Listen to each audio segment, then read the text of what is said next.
My name is Ava Monroe. I'm 34, and I live in Savannah, Georgia, but this happened in Aspen. Snow was falling like powdered sugar over the pine trees when we pulled up to the resort. My family, of course, was already there, loud, dramatic, and acting like they owned the place. They didn't. But I did. They just didn't know it yet. We figured you'd be fine with a smaller room. My cousin Rachel chirped as she handed me a single key card. No smile, just entitlement. It's near the laundry chute, but at least it's private, she added. Private? Sure. It also smelled like chlorine and sadness. They'd booked the trip as a treat for my late birthday, never mind that I paid for my own flight, or that I hadn't been included in any planning texts. I was the quiet one, the family pushover, the one they rolled their eyes at when I spoke about my little business. That little business had quietly acquired 4 boutique hotels, including this one, but I'd kept it to myself. I had my reasons. The room they gave me? Peeling wallpaper, a flickering lamp, and a window facing a brick wall. No view. No warmth. Meanwhile, I scrolled Instagram and saw their stories. Cocktails in the hot tub, dinner in the penthouse lounge, laughing in robes I knew cost $400 apiece. Glad you could make it, my sister texted. No heart emoji. Just a passive-aggressive smiley face. I didn't reply. Instead, I walked to the front desk. The young man behind it looked up. Miss Monroe? I leaned in and smiled, quietly slipping him my ID. I'd like to check in properly. Presidential suite. And let's ensure it's fully stocked. Champagne. Strawberries. Lavender sheets. You know the drill. He blinked, realizing. Of course, ma'am. Right away. I didn't need to make a scene. No one had to know yet. I let them enjoy their delusion for one more night. They thought I'd disappear into the background, like always. But tomorrow, the entire family would receive a copy of my upgrade invoice, billed directly to their shared room block, with my signature. And the presidential suite had a balcony view of the courtyard, where they had breakfast every morning. I sank into the silk sheets of the presidential suite, letting the warmth of the fireplace brush against my bare toes. A flute of chilled Dom Perignon in my hand, room service truffle pasta on the tray. For the first time in a long time, I wasn't shrinking myself to fit into their version of me. The suite was magnificent. Vaulted ceilings, a clawfoot tub, and panoramic mountain views. A soft knock on the door pulled me from my thoughts. Your invoice copies, Ms. Monroe, the concierge whispered, sliding a folder into my hand. Send one to each of their rooms, I said calmly. With a thank you note. He smiled. Of course. By breakfast, it would be war. At 9:12 a.m. sharp, I stepped onto the balcony in a cashmere robe, hotel monogram embroidered in gold. Below, my sister Monica stared into her phone like it had betrayed her. What the hell is this? She muttered loud enough for the group to hear, waving the invoice like a warning flag. Rachel leaned over, snatching the paper. Ava Monroe. Presidential suite? Is this a joke? She must have used Dad's credit card, Monica hissed. I smiled and raised my coffee mug from the balcony. Morning, ladies. Their heads snapped up. Rachel squinted, then whispered, Wait, she's staying there? You okay down there? I called sweetly. Hope your rooms aren't too drafty. They didn't reply. Just stared, confused. Suspicious. Angry. That evening, I received a text from my mother. Mom, did you change rooms without asking? You're being rude. I stared at the message for a moment before typing back. Me. No, Mom. I simply upgraded. Turns out I know the owner. Technically true, because I am the owner. They had ignored my career, belittled my accomplishments, and told people I ran a website. I'd kept my business quiet for years. Not because I was hiding, but because I knew they wouldn't respect what they didn't understand. Well, now they were staying under my roof. And breakfast wasn't the only thing getting served cold tomorrow. The lobby smelled like cedarwood and freshly ground espresso. A fireplace crackled behind me as I waited near the concierge desk, sipping my latte and watching the chaos unfold. Rachel stormed through the automatic doors in UGG boots and fury. Monica was trailing behind, texting furiously with her mouth half open. "Excuse me," Rachel barked at the front desk manager. "Why do we get charged for a presidential suite? None of us booked that." The manager didn't flinch. The room was assigned to Ms. Ava Monroe. They turned, both sets of eyes locking on me. "You're joking," Monica muttered. "You used our card?" I stood calmly, setting my coffee down. "Relax. I had it redirected to the family account. Consider it payment for the hospitality." Rachel's voice turned sharp. "You can't just do that, Ava." I tilted my head. "Actually, I can. I own the building." Silence. Pure, delicious silence. "You what?" Rachel blinked. "I bought the hotel 3 months ago. Through my company." I pulled a glossy pamphlet from my tote and handed it to her. "Monroe and Wells, boutique real estate. Owner-operator, Ava Monroe. You bought this place?" Monica laughed dryly, like it was a punchline. "Yes." I looked at her evenly. "That's why your dinner bills were comped last night. And why you'll be charged double for today's spa visit. Employee discounts not for freeloaders." Rachel looked like she'd swallowed a lemon. "You waited until now to tell us?" "You didn't ask," I replied. "And you've never really cared to know what I do. You just assume I sit around dreaming." My mother arrived mid-scene, fur draped around her shoulders like royalty. "Ava, "What is going on? Everyone's saying you embarrassed them." "No, Mom," I said softly. "They embarrassed me. For years. And I've finally decided to stop shrinking." The room grew heavy. Even the bellhop paused mid-step. I walked past them all and stopped at the concierge desk. "Oh, and one more thing," I said, loud enough for them all to hear. "Tomorrow morning, there's a brunch reserved in the Mountain View atrium. For the entire family. On the house. Dress code's formal. I'll be announcing something important." Then I turned, their stunned faces frozen behind me. They didn't know it yet, but this wasn't just about revenge. It was about respect. The mountain sun poured golden light through the atrium's glass walls. Snow-dusted peaks framed the view like a postcard. Crystal chandeliers sparkled above white linen tables, and every chair was filled, even the ones reserved for family members who hadn't spoken to me in years. I stood at the head table, dressed in a forest green silk blouse and tailored trousers, every detail intentional. Confidence is a language, and I was fluent now. A waiter leaned down to whisper, "Everything's ready, Ms. Monroe." I nodded. "Let's begin." Champagne glasses clinked, silverware moved in gentle rhythms, and the conversations floated like perfume, until I tapped my spoon lightly against my glass. They all turned. "Thank you for being here," I began. This brunch was meant as a celebration, but also as a reintroduction. My mother looked tense. Rachel was fake smiling. Monica looked annoyed, probably wishing she'd worn something better than a wrinkled wrap dress. You all know me as Ava, the quiet one, the late bloomer, the girl who always tag along. But what you may not know is that I've built something. Silently. On my own terms. I clicked the small remote in my hand. A screen lowered behind me. A video began to play. Aerial shots of boutique hotels across the country. Lobbies, spas, rooftop lounges, each stamped with my company's logo. Monroe and Wells. Gasps. Whispers. My company owns 4 properties across 3 states. This resort was my latest acquisition. I didn't share this before because, well, I didn't think you'd care. Or believe me.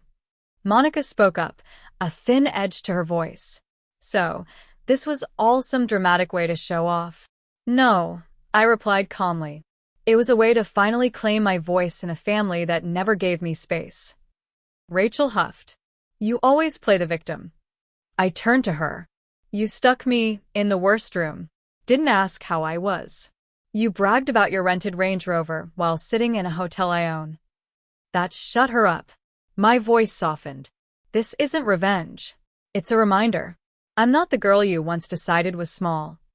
My father, silent all morning, finally cleared his throat. "Why didn't you tell us?" I looked at him, emotions fluttering in my chest. "Because I was too busy surviving your silence." A pause stretched the room like an elastic band. Then I added, "And now that I've arrived, I won't be shrinking again." I lifted my glass. To women who stop asking for permission. Most of them didn't raise theirs. Didn't matter. This brunch wasn't for them. It was for me. But what I didn't expect was who showed up outside the hotel later that night, with a question that would change everything. The air had that crisp bite only mountain towns get after sunset. I'd just finished reviewing next quarter's renovation plans when my phone buzzed. Unknown number. I'm outside. Can we talk? I stared at the screen. No name. But I didn't need one. I knew the voice behind that text like a scar I used to trace in the dark. Eli. I hadn't seen him in 4 years. Not since he left, and not since I found out the truth. I hesitated for a breath, then slipped on a coat and made my way down the lobby stairs, heart pounding against my ribs like it wanted to warn me. There he was, standing by the fountain, coat dusted in snow, looking like something out of a movie, and like someone who had no right showing up here. "You own this place?" he asked, half grinning. I drove 5 hours to see if the rumors were true. I crossed my arms. "You're 5 years too late." Eli exhaled. "I know, but I had to say something. I heard about your company, about the hotels, about all of it. I'm proud of you, Ava." "Don't," I said sharply. "You don't get to be proud of a woman you left in the dirt." He nodded slowly. "Fair." Silence filled the space between us, until I broke it. "Why are you here, Eli?" He looked up at me, blue eyes flickering in the warm glow of the courtyard lights. "Because I made the biggest mistake of my life, choosing comfort over courage. I stayed with someone safe. But I never stopped watching your eyes. I just couldn't keep up." I almost laughed. "You didn't even try." He stepped closer. "I know I don't deserve anything from you, but if there's any part of you that remembers what we had." I shook my head, stopping him. "What we had was real, until it wasn't. You made your choices, and I built something from the rubble." Eli's voice cracked. "You're incredible, Ava. You always were. I just didn't see it in time." I let the words hang there, let him sit in them. And then I said something I never thought I would. "Do you want to come inside?" His eyes widened. "What?" "For dinner," I clarified. "I'm not inviting you back in. I'm just not sending you away hungry. Not tonight." As we walked toward the private dining room, my phone buzzed again, this time with an alert from accounting. The spa bill from Rachel's room had just cleared, charged to my corporate card. That was a mistake.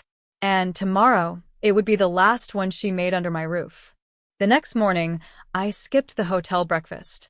Instead, I sat in the executive office, the one behind the frosted glass, the one none of them knew existed, reviewing security footage and financial logs.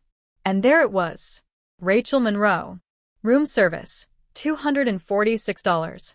Spa and wellness, $689. Wine pairing upgrade, $180. All charged to Monroe and Wells Corporate. She hadn't asked. She hadn't even texted. She just assumed. That was always the problem. They assumed I'd never say no. Well, they were about to learn I could say much worse. By noon, Rachel was in the lounge, wrapped in a designer shawl, sipping something pink and expensive. Monica was beside her, probably planning the next dig, the next insult disguised as sisterly advice. I approached casually. "Rachel," I said, pausing by the velvet couch. "Got a second?" She blinked. "If this is about the spa thing." "It is," I said. "I reviewed the charges. They've been reversed. You'll be billed directly. Personal, not corporate." Her smile faltered. "You're joking." "No." "And while we're at it, I've asked the front desk to move you to a standard room. Executive perks are reserved for paying guests." Monica scoffed. "You can't do that." "I can." And I did. Rachel stood up, eyes narrowing. "You're just mad because I planned this trip without you." I tilted my head. "No, Rachel. I'm mad because you used me. Again.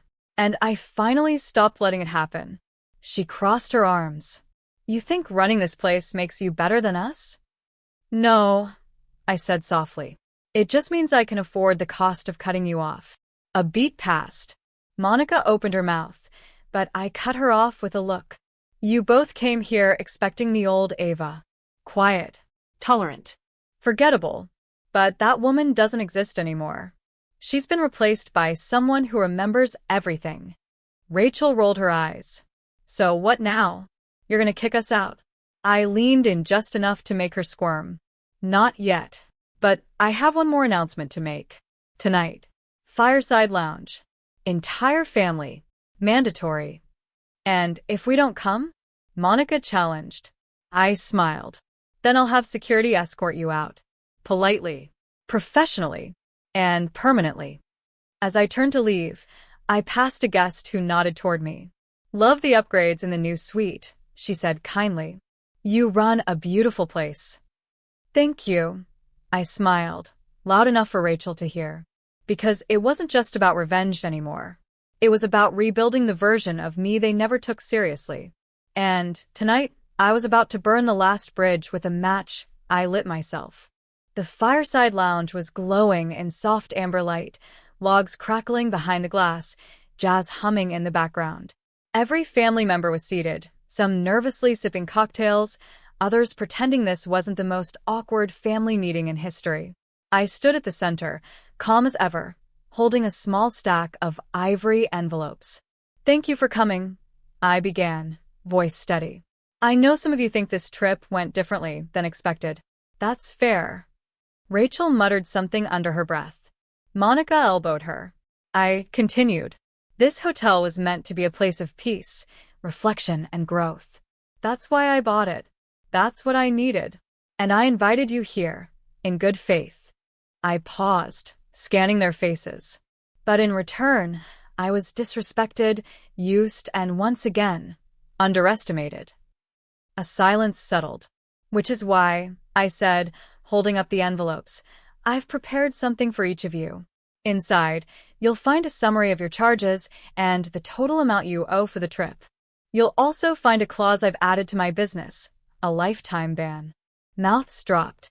My uncle sputtered. Rachel stood halfway up. You're banning us from your hotels? No, I said. From me. I passed out the envelopes one by one. You will always be welcome to rent a room. You'll always be treated with professionalism. But you will never again have access to my comped privileges, my time, or my silence. Rachel tore hers open. This is insane. What's insane, I replied, is spending your whole life begging people who supposedly love you to respect you. I'm done begging. Monica's voice cracked. Ava, come on. We're family. No, I said simply. We're relatives. Family is earned. My mother stood then, slow, unsure. I didn't know you were this hurt. I know, I said. Because you didn't ask. She looked like she wanted to speak, but then sat down. The fire crackled louder now, like it was echoing me. I turned to the whole room. I'm not bitter. I'm better. And you all helped make me this way, by pushing me out, again and again. Now, I've built a world where I don't need your permission to exist.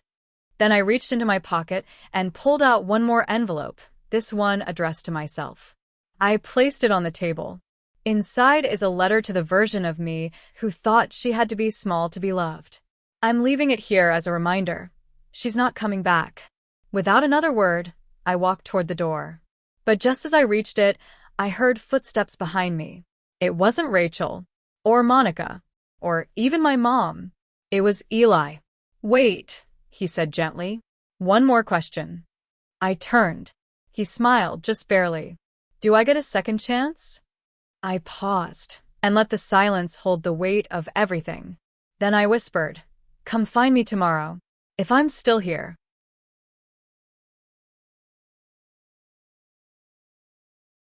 I didn't sleep that night. Not out of regret, but clarity. The kind of clarity that only comes after years of swallowing your voice. I walked the halls of my hotel in silence, barefoot, remembering every version of myself who once would have cried in room 214 or apologized in the lobby. She was gone now. By sunrise, my bags were packed. The suite was pristine. I stood on the balcony one last time, watching the snow fall gently over the mountains. Then a knock. I opened the door to find Eli, holding coffee. 2 cups. I thought maybe you'd still be here, he said. I'm leaving, I replied. He didn't flinch. I figured. But I came anyway. He handed me the second cup and leaned against the doorframe. You were incredible last night, he said. Strong. Honest. The kind of woman I never deserved. I sipped the coffee. Then why did you show up? Because I didn't want to go another year not telling you I see it now. All of it. Not because of the money or the power, but because you found yourself. And I miss the girl I knew, but I admire the woman you became. There was sincerity in his voice, maybe even truth. But I'd learned not to mistake regret for love. I'm not looking backward anymore, Eli, I said quietly. Not in business. Not in life. If you want a future with me, it has to be a real one. Not a romantic idea you chase when it's convenient. He looked down, then back up. I'd like to try. I smiled faintly. Then we'll see. We stood like that a moment longer, 2 people with a history neither of us could rewrite. Then I stepped into the hall, wheeling my suitcase behind me. The elevator doors opened. The concierge gave a respectful nod. And as I descended from the penthouse, a new calm settled over me. No more chasing their approval. No more asking to be seen. No more apologizing for who I became when no one was looking. When I stepped outside, the valet handed me the keys to my rental. I slid into the seat, turned on the engine, and took one last look at the place I'd once been humiliated in. Now? It belonged to me. Not just the building, but the story, the silence, the strength.